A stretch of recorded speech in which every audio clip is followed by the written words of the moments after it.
Welcome to Stories That Matter. I'm your host, Doug Thompson, with my special guest today, Rachel Fountain. Do I pronounce it right, or is it Fountain? Fountain, like a water fountain. Fountain. Got it. Okay. And so, Rachel, you're with an organization out of Manhattan I'm very familiar with called Homestead Ministries. What do you do at Homestead Ministries? I am right now the volunteer coordinator, and then I just got exciting news on January 23rd. I will be stepping up and into also the interim house manager position. That's awesome. That's awesome. How long have you been with Homestead Ministries? So I was a volunteer for a year, and then this January I will be on staff a year. Okay.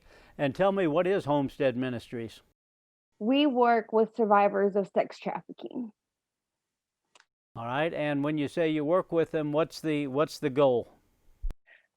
So we are a live-in program, and we provide holistic care, the overall mind, body, soul, spiritual, all that, and just helping them to reintegrate and just change their life. We have job apprenticeships to help give them, a better leg up to have a career and, a sustainable income.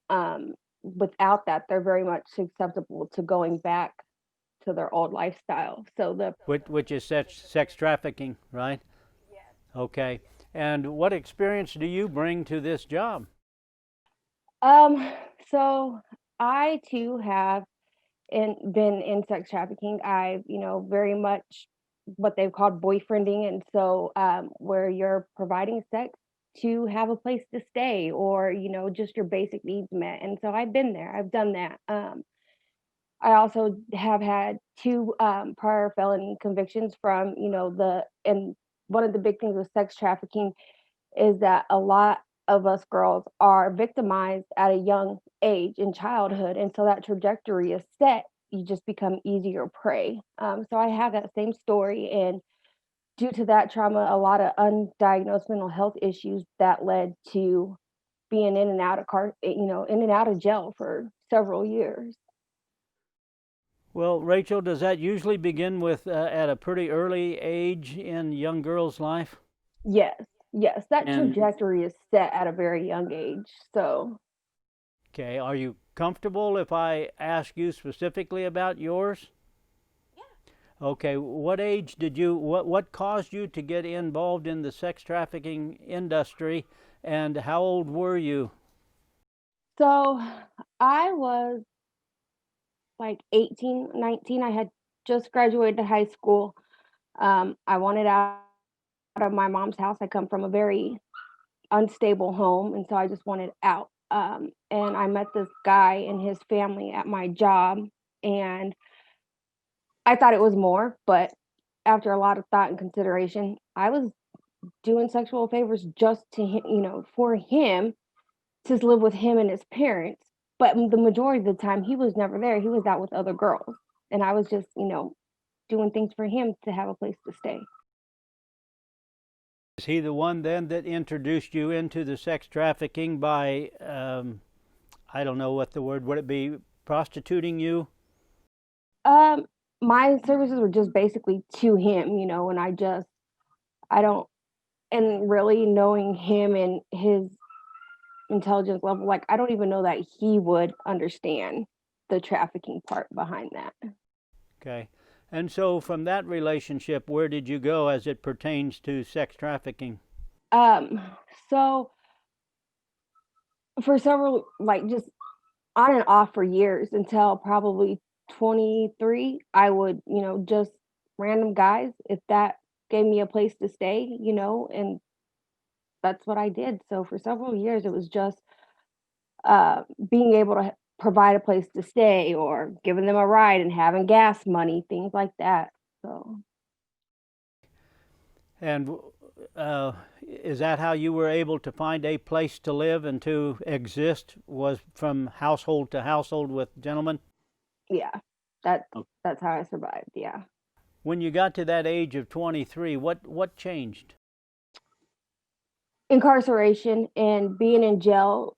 My mom was sick. And so during my time of being in and out of jail and during that period of time, like I would not be close to my mom. Like, I would avoid my family because I knew, like, I had warrants, and my mom would turn, she would not hesitate to call and turn me in. So finally, I just had enough. I had been living with my biological mom, um, and she was addicted to heroin and crack, and I was just done, like, being in that environment. And so I said, "This is it. I'm turning myself in. I'm going to do my jail time and just go from there."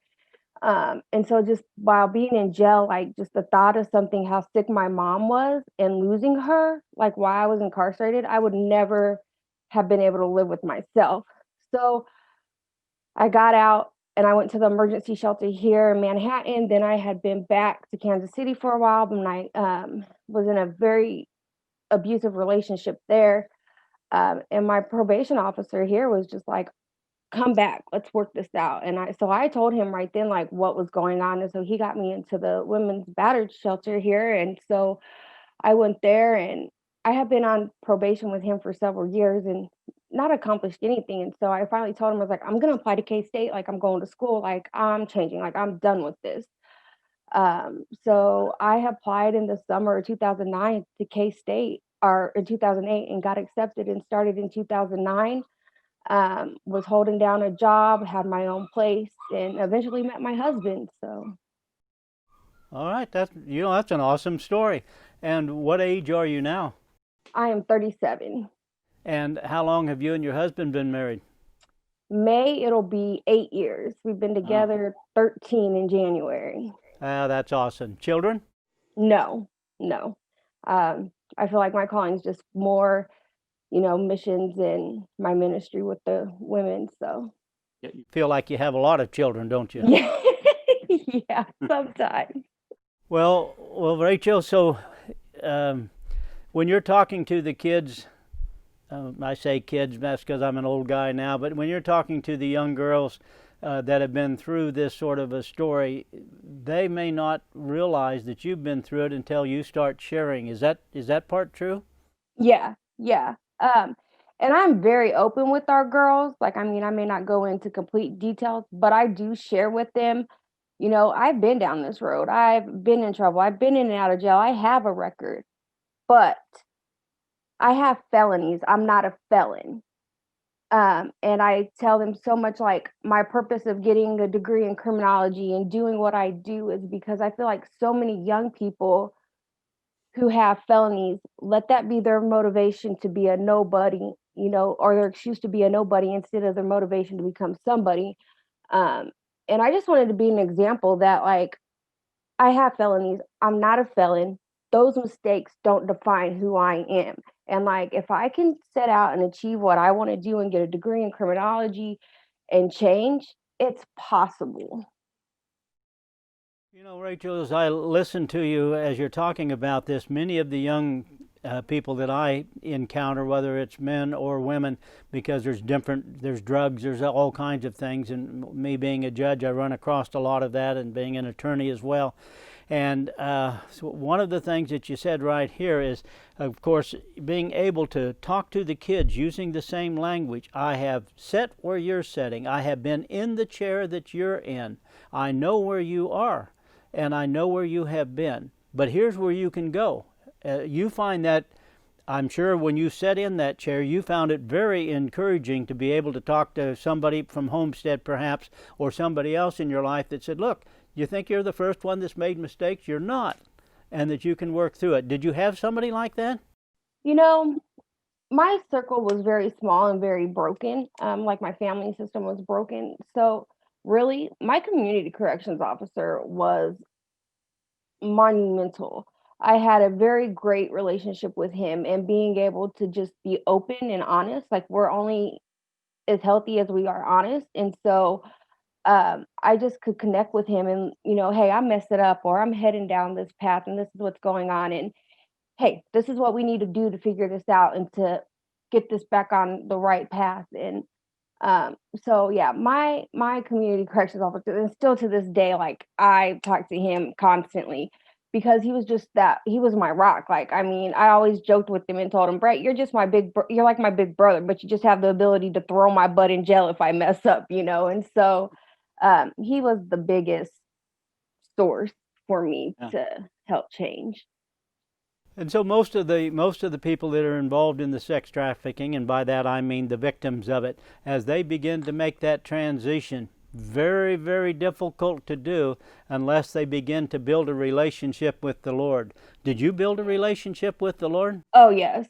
So I grew up in church, but it was more ritualistic things. It wasn't relational. And that's where it's transformational, is when it becomes relational. So, um, at 17, our youth group had went on like a youth getaway or whatever, to Six Flags in St. Louis. And I was with one of the young girls, and she stole something out of one of the shops, and I was with her.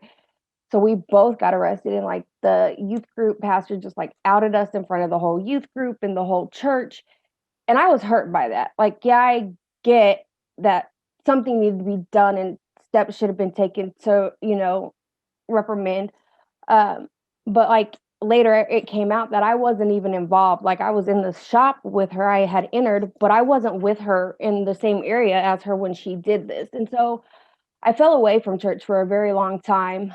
I met my husband and we were going to his mom's church for a while, and it just wasn't the fit. But I finally found Rock Hills, and like, just our pastor's story and their love just to connect people to Jesus, like, was so great. And I just they've given me the chance to be a small group leader, and I serve on the connection teams. And just faith in God is it until you surrender, like, and just put him at the forefront of your life, like, that change isn't, you may want it, but it's so hard without him.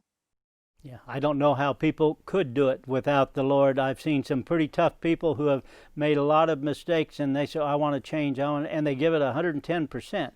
But that's not enough, because they're just doing it on their own. And the evil one hates you. He hates you if you're trying to get away from him.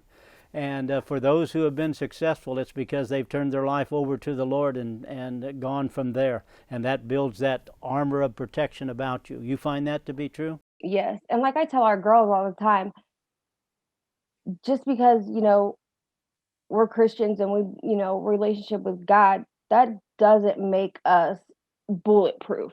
Those attacks are still going to come. And the more you cling to God, the more those attacks are going to come. And I tell our girls, like, Satan, the enemy, is creative in the ways that he's going to attack you the more you draw close to God. And so it's just, you have to be aware of your weaknesses. You have to be aware of your addictions and, your downfalls. You have to be very self-aware. And if you don't know, you need to be praying and asking God, like, in this situation, there's always something to learn in every situation. And so you just got to be mindful and just pray and seek what that, if you're going, I tell our girls that, like, a mistake don't define you. It's just a learning curve. It's just a chance to grow and become better. And it's never about perfection. It's about progression and growing and learning. So you mentioned that, of course, you went to K-State. You started there in 2008. Did you get a degree? Yes, I just finally graduated. Long journey, in May of 2020. So I'm done. I have my bachelor's in criminology now.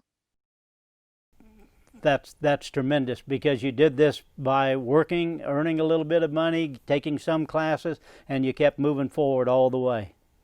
Yes. Rachel, that's just an awesome story. And I thank you so much, because I know that you're at Homestead Ministries, which is in Manhattan, and now it's expanded to Salina as well.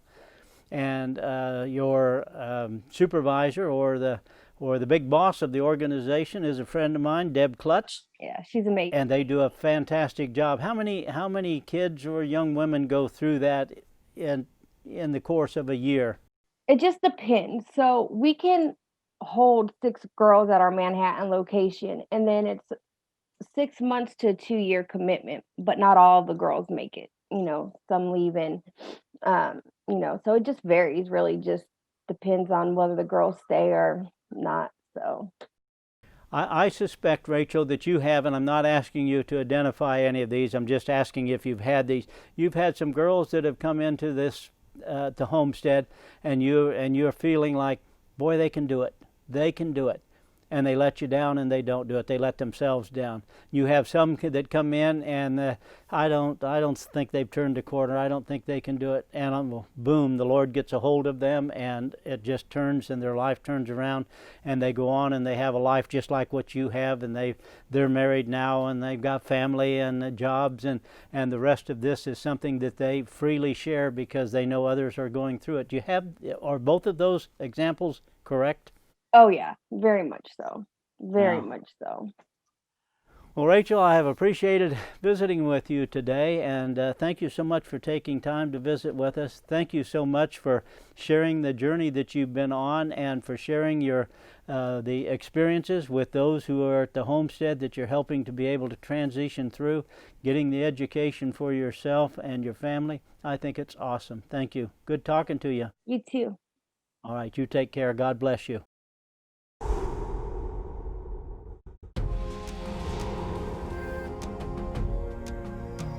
There's 4 prongs to helping women who desire to exit the sex industry. There's prevention and awareness. Second prong is rescue, so getting them out of that lifestyle. And the third prong is recovery. And then there's reintegration, transitional care, and that's what the Homestead is.